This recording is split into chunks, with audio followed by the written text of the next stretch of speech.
Now we are going to discuss question number 3.12, and in this question it is given to you in a potentiometer arrangement a cell of EMF 1.25 volt gives a balance point at 35 centimeter length of wire.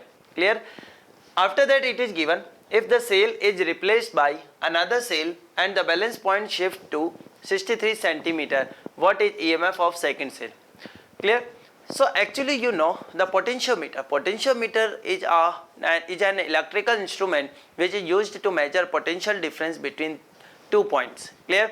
And actually this is an accurate instrument if we compare with the voltmeter.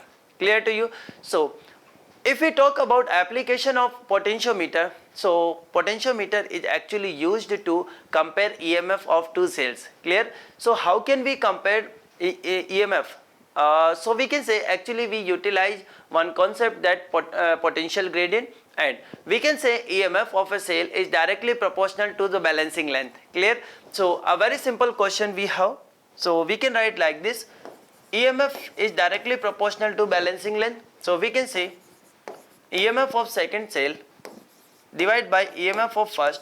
This is L2 by L1. Clear? So L2 by L1. Now we can say E2.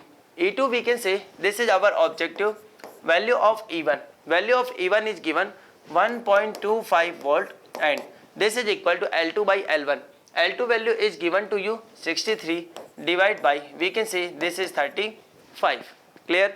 So now we can say value of E2 1.25, we can say 1.25, this is equal to 5 by 4. Clear? And it is multiplied 63 and this is 35.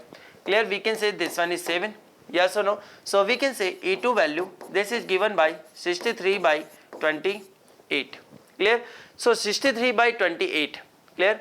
So if you calculate, you can easily find here value of E2, and approximately you can say this value you will come out to be 2.25 volt. Clear to everyone?